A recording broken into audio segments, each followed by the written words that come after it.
Just a little bit on EYEWARN. Most of you guys are involved in it, so probably going to be a little repetition. But basically, as you know, it was put together by Clark County and down in Vancouver area, and they've been extremely successful. They have over 1,000 participants that are involved in it, and probably 300 that do check-ins at the time. And I just thought about it, and I was trying to decide on what we could do to try and increase our membership. And then I thought, well, maybe if we can get EYEWARN started and get it to expand, maybe some of the non-participant type people that have licenses may see us and come on board. But that's not my main reason for doing it. But that's what got me started. Trying to get everybody organized in the valley, trying to get everybody organized all the way up to North Bend and on, hopefully with the end goal, maybe a couple of years down the road to get the county to embrace this. All depends on how we approach it and how successful we are with it. And I've mentioned we have 1,200 licensed hams between Duval and North Bend. And of those 1,200, there's probably 100 involved in clubs that exist already. And that's not taken into Issaquah. There's probably another 300, down in your area that are licensed, but quite a few people don't. And they're the ones that don't want to be part of the club. They got their license. They didn't even buy a radio. They got their license, bought a Baofeng, and stuck it in a drawer because they couldn't figure out how to program it. And so it's just one of those things. Hopefully, we can get some people excited. And through the process, is we were talked about. We had a meeting a while ago about it. Is think about similar to what Paul was talking about. Is doing a postcard out to every licensed person and do it in sections. Start with our area, then increase it accordingly, and see if we can get more people involved. I've got a little video here.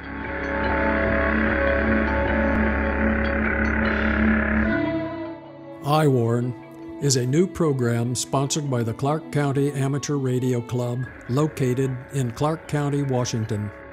It is an enhanced local emergency communications net. EYEWARN was originally formed as a collaborative effort between the Clark Regional Emergency Service Agency and the Emergency Coordinator for the Clark County Amateur Radio Emergency Service.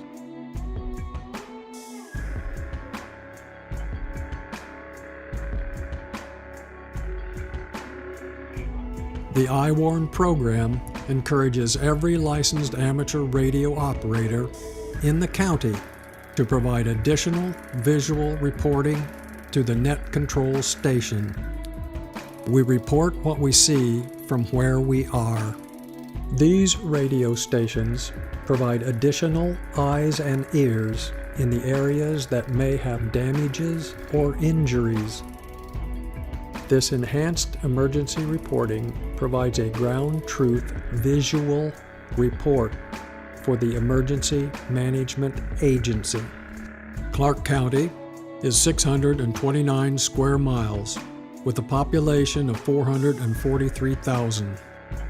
There are about 1,700 amateur radio operators. 100 belong to the Amateur Radio Emergency Service. In a disaster, that leaves 1,600 radio operators with nowhere to go. Relay stations are strategically placed in the county and can hear weak signals. They collect information and relay it to the EYEWARN net control. This type of station is critical when operating in a situation where electricity, communications, and normal services are not operating. We call this comms out.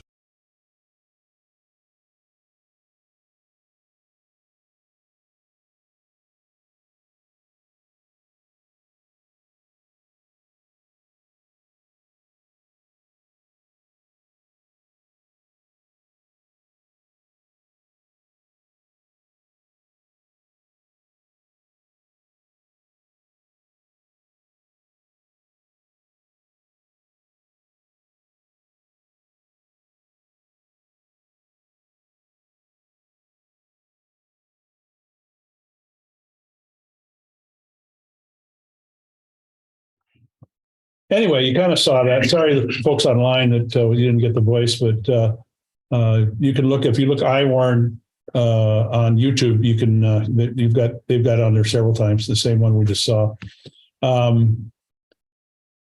We started with WeeklyNet. We did it last week, and I think it was fairly successful for our first maiden voyage, if you will.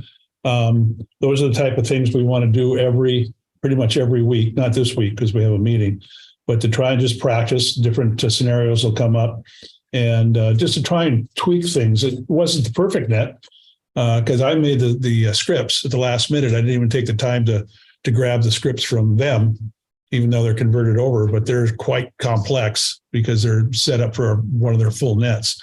And then who was it, Paul or somebody, or said, we ought to get them to tape a net and record it and get it up here, and I can play that to everybody, or maybe put it on the SnoVARC site. People could see how their net runs. I have a feeling it's a long net if they have that many people checking in, but who knows? We'll have to see.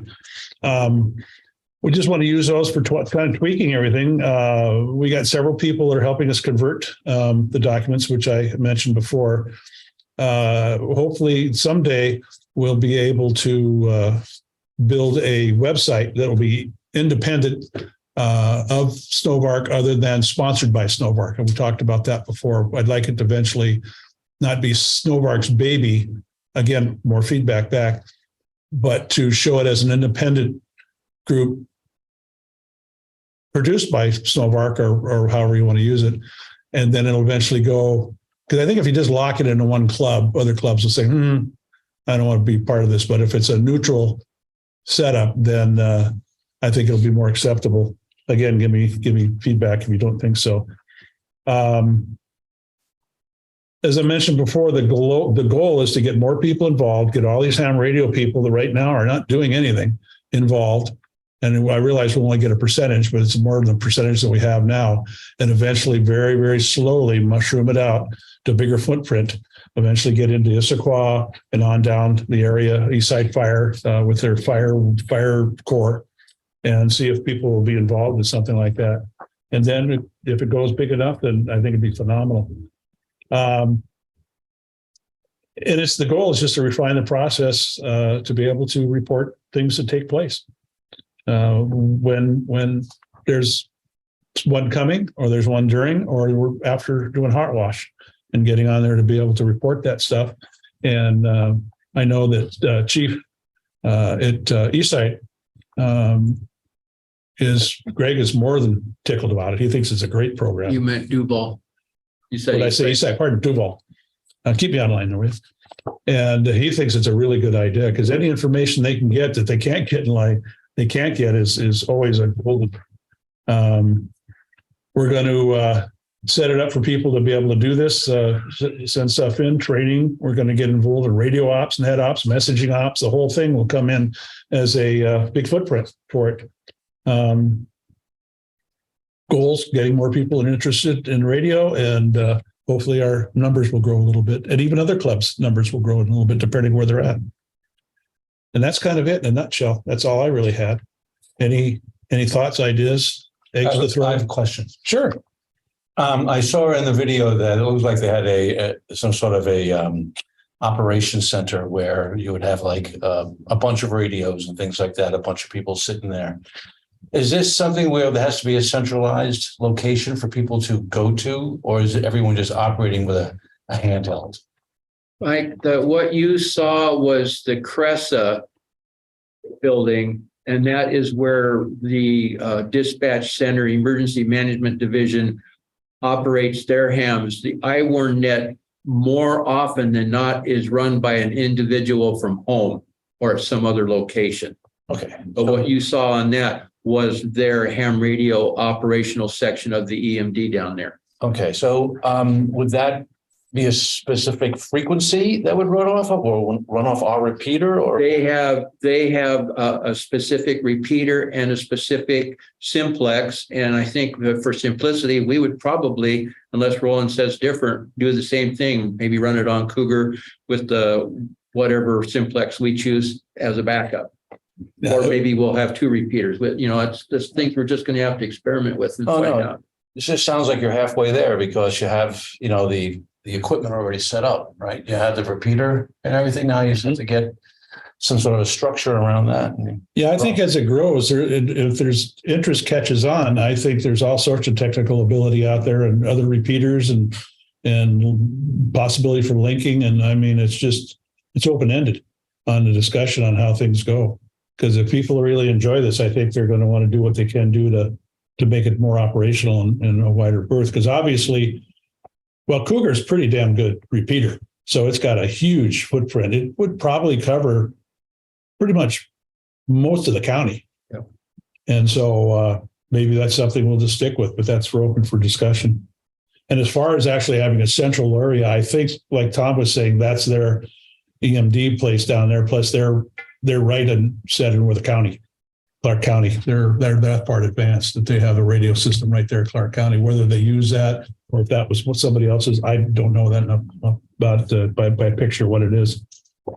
Anything else? Question next. Oh, sure. He's right next to the right. Yeah, raise my hand. Does Clark County have a list of who their stakeholders are inside of the county so we can develop a counterpart role? You know, folks in the region here, I mean, you have the chief in Duval, but it'd be good to get them engaged while we're trying to develop scripts so we know what they'd like to hear, right? What they'd like to know I about. agree. So maybe if they've got a list of their stakeholders, we can kind of use that and say, okay, for the region we're at, this makes sense to go talk to this person, this group, this organization, whatever, and try to get the right, get the participation on the consumer side of the data as well as the people operating the data. Right. I agree. Yeah, I can sure ask them and see what they have. Because I look at this here, just off the top of my head, is we got Duval Fire. We got Eastside, which is a huge footprint. They're all over the place. Mm-hmm. And then Issaquah, of course, and then we get into the different cities and different regions and stuff like that. So I think within reason, we got a pretty good idea who the stakeholders are already. True. That we would want to contact. And one of the things, there was a misunderstanding amongst some of the people that you polled, and they need to understand that some folks thought that they were going to be sent somewhere to get this data, and it really needs to be emphasized. Go out on your front porch or your patio deck or your deck and see what you can see. That's what this thing is designed for. They're not asking you to patrol the neighborhood. They're wanting to know what you see from your location. And so they're not asking you to go do damage assessments. They're asking what you see from your spot. Mm-hmm. Ken? Yeah, I mean, and I noticed we've been going north and south, Duval to Eastside Fire, and I know Eastside Fire, and they're kind of not receptive on some things. But have we thought about east and west? I mean, we got Redmond Ridge, like they're right there. And we got Woodinville, and I don't believe they're part of Eastside Fire. And Woodinville is. They are. Woodinville is, Ken. Oh, Woodinville is. But what about Redmond? No. No, Yeah, I no, mean they're as close to Safeway for me in Duval as QFC, and I mean they're right there. Right. No, I agree with you 100%. I think once we get everything ironed out or we're happy with the data and comfortable, then we just have to make the decisions and which way we want to blossom. Yeah, I'm just looking at the footprint of the repeater more than what's in the valley, because we go all the way down to Tacoma, all the way up to Arlington, so we're covering a bigger region. And Right. And I don't know if anybody's ever talked to Redmond, especially over at Redmond Ridge. They may have some interest. Yeah. Yeah, I agree 100%. I think it blossoms the way it blossoms. How we decide to go forth and contact the next one, then the next one, and get involved. I would think it would be a combination of contacting fire and then contacting the Redmond Club, et cetera. Too, because you got us already. Yeah, I realize that. Yeah. We got Mike here already. He's up on the ridge. And Larry's there too. So that's yeah. Thanks, Ken. You have one, Bob? Yeah, I was just going to say, I'll second I'll second the motion of the stakeholder issue, because not only do you have different entities spread out, and I'll just say within King County, who are sort of key contacts in any kind of a radio situation, but there are also conflicts between some of those entities. And so there will have to be some pretty good maneuvering done in order to iron that out, to see exactly where, I'll say, the SnoVARC contingent would report to, whether it's King County or whether it's Camp Murray or whether it's some other place that's out there, because it can get fairly complicated in there, and it can get really confusing. Oh, yeah, I agree. So that's something that, as I say, I like your slow approach. Yeah, slow. But we should keep our eyes out for how we think we might be able to maneuver ourselves into something that's good across the entire thing. Yeah, I agree. Anything from the online people? Go ahead, Ken. Yeah, that was my suggestion. Why we might want to reach out to Redmond is because they could be stakeholders too, you know, and the more stakeholders we get involved, the more that we might be able to bring in other stakeholders that might not be as receptive. Right.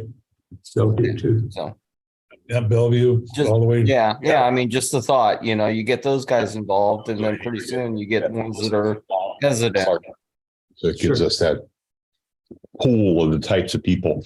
You might find groups out there that are interested in the information, but we haven't even thought of or wouldn't Yeah. think of. Because I've talked to several, Hospitals, everything, right? yeah, quite a few people in Issaquah who don't belong to either the radio club or, you know, their certs or anything like that, and who want to stay independent of all of that kind of stuff. But they would love to participate in something like this, Right. where they were an independent entity, but they have to know where to go, who to contact, and how their information is going to get fired back to the people that Right. make the decisions.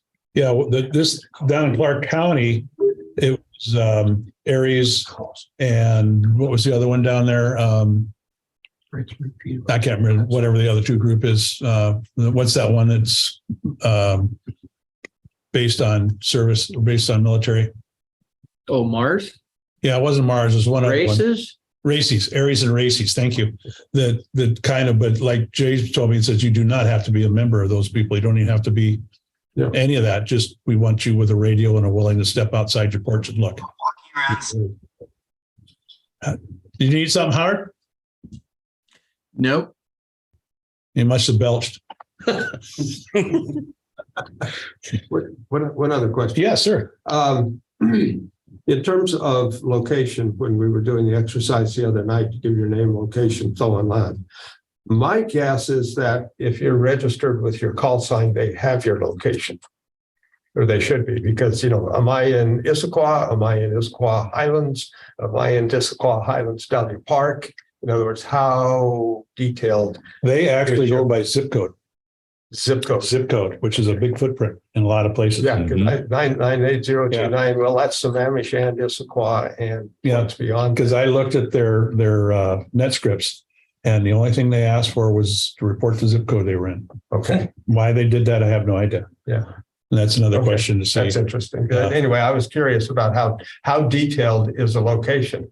Yeah, I don't know, if going individual, say like going to Paul and Sean and Bill, it's right on your head, and say, where are you at? Then you have to make a report for every little teeny neighborhood, or just, okay, Paul is seeing some terrible stuff up there. And so then Sean's far enough away and the different zip codes. And so I honestly don't know. Yeah, I'm just I mean, guessing. it sounds like it could become a real can of worms. So that Yeah. in some way to kind of have some kind of a. Is it amazing that you get the whole area? It's not. Yeah, it's too big.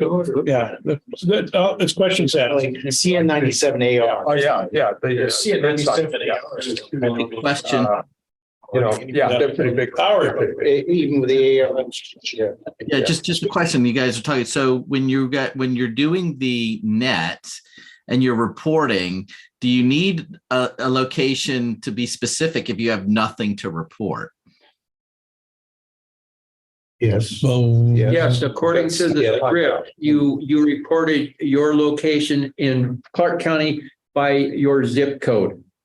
No, yeah. So we were just talking about like the micro location. Like I would say, hey, I'm, Duval up near the high school, nothing to report. Did you get a Again, report? the net control person asks you by your zip code, and if you have nothing to report, then he doesn't really give a rip. Right. If So you have something, I'm in 98019 and I'm by the high school and we have a serious problem here, then they ask you for more detailed information about where the issue is. right. That was my point about the micro location. So the discussion that you guys were having about whether you need to be very specific, you only need to be very specific if you have something to report, because most of us are in Duval all of us are in 98019. Right. Yeah, I think hang on just a minute, Ken. I think part of now that I rethink that net, I'd have to look at the script again, but I think they don't ask you, well, they probably ask you to report your zip for confirmation, but they'll say, okay, zip code 98553, report now. And then everybody within 98553 then reports, but I don't remember. So are they interested in reports from people who are mobile? I'd have to look and see. My I think they recollection wanted- I was, think it's- yes, they were. Yeah, I don't- Because I'm often driving around and I have no clue whatsoever about what zip code I'm in. Absolutely I not. actually kind of remember this in one of the details, they didn't want to talk to mobiles, but I don't want to say that till I really check it again. So Ken, go ahead, please. Yeah, well, I can see on like the average net. I mean, people have SDRs, lots of scanners and everything else. And I would be very hesitant to give my precise location, like come steal my stuff. Otherwise, yeah, I think general grid square or zip is okay for net. I mean, if you have a disaster, all bets are off. And you can get more descriptive there. And if you're driving around, well, you just give cross streets and say you're mobile. I would think that's fine. But that I could see that point of not wanting to get too precise of where people are transmitting from, just for general security of people that might be snooping. Yep. Which can be done very easily on him. Anything else? Again, questions I'll ask, questions we'll deal and refine. We do not have to say verbatim to what Clark County has produced. If we want to massage it a little bit, then I'd like to stay fairly close because they've been very successful. But if we want to massage it a little bit, I don't think there's any harm. Do they do WinLink reporting? I believe there's a lot of WinLink reporting. It's one of their main crux. Well, we should get that fired up. I agree. You mean within EYEWARN they do WinLink? Okay. Yeah. Okay. Because that's a great way to move a crap ton of traffic exactly like this. Right. Yeah. I don't. We have the homework session on WinLink because I don't know anything. Well, about it. yeah, we will. We'll get Well, there. we can We'll do get that. there. That's easy.